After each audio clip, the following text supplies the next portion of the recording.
నువ్వు జాగ్రత్త అమ్మా.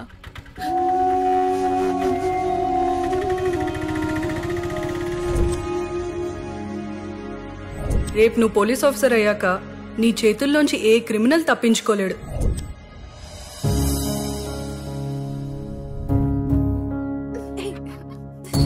కిరణ్,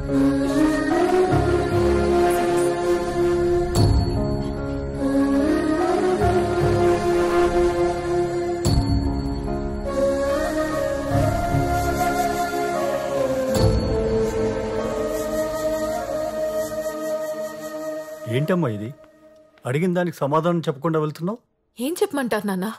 మీరు చెప్పిందంతా లాజికల్గా ప్రాక్టికల్గా కరెక్ట్ అనిపించవచ్చు, కానీ ఎవరో ఒక అమ్మాయి చనిపోయిందని బాధపడుతున్నానని అంటున్నారు కదా, అది కరెక్ట్ కాదు. ఇంకోసారి ఇలా మాట్లాడితే నాకు నచ్చదు నాన్న. ఇలా ఉంటే నీ కెరీర్కే మంచిది కాదు. ప్రియా డెత్ వెనుకున్న నిజం తెలుసుకోలేకపోతే ఈ కెరియర్కి అర్థం లేదు. ఇంత అటాచ్మెంట్ అవసరమా? లైఫ్ లాంగ్ ఎవరూ మనతో ఉండరు. Try to understand. ఓ, అటాచ్మెంట్ వల్లే మీకు ప్రాబ్లం అనమాట. అదే లేకపోతే ప్రాబ్లం సాల్వ్ అయిపోతుంది కదా. అది కాదమ్మా నేను చెప్పే. ఓకే, మన అటాచ్మెంట్ ని ఇప్పుడే ఇక్కడే కట్ చేద్దాం. బట్ ఇంకొకసారి ఈ టాపిక్ మాట్లాడొద్దు. From today onwards same house, 2 separate people living in the same place. అరే నేను చెప్పేది కాస్త కిరణ్. మేము బాగా ఎంక్వైరీ చేసినాం. ఇది పక్కా సూసైడ్ కేసు. సూసైడ్ ఎందుకు చేసుకుందో ఎవరికి అర్థమైతలేదు.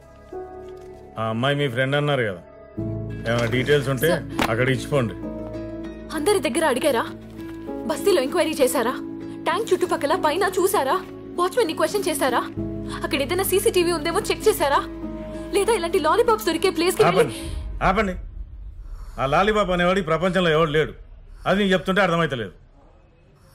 సార్ సార్ సార్ ఇది వాడి స్కెచ్ సార్, ఒక్కసారి చూడండి సార్. ఇట్లాంటి ముక్కు ముఖము కళ్ళు లేనివాడి కోసం నేను ఇంతకాలం వెతికానంటే నాకే సిగ్గేస్తుంది. నాకు ఒకటి అర్థమవుతుంది ఏంటంటే, ఆ చనిపోయిన అమ్మాయి నీ క్లోజ్ ఫ్రెండ్ అవడం వల్ల నువ్వు ఒక ఇమాజినరీ పర్సన్ ని ఊహించుకుంటున్నావు. నా మాట విని ఎవరైనా డాక్టర్ దగ్గరికి వెళ్ళి కౌన్సిలింగ్ చేయించుకో, అది నీకు బెటర్ అవుతుంది. నా సంగతి వదిలేండి. మీరు ఈ కేసులో ఇన్వెస్టిగేషన్ కంటిన్యూ చేస్తారా లేదా? మీరు ఇంకా నాకు బాస్ కాలేదు, అది గుర్తు పెట్టుకొని మాట్లాడండి. ఇట్లాంటి వాళ్ళు వస్తే ఇక మేము వాళ్ళ కింద పని చేసినట్టే. Listen to me. కర్ర పెడతా నాకు కొడక. సార్ నా మాట వినండి ప్లీజ్. హలో, నాకు ఇది ఒకటే కేసు కాదు, బొచ్చెడు పడున్నాయి ఇక్కడ. ఇది నీకు చెప్తుంటే అర్థమైతలేదు. ఇది 100% suicide case and I'm going to close it now. రేపు నువ్వు పోలీస్ ఆఫీసర్ అయ్యాక నీ చేతుల్లోంచి ఏ క్రిమినల్ తప్పించుకోలేడు తెలుసా? కానీ ఒక్కడు మాత్రం తప్పించుకున్నాడు ప్రియా.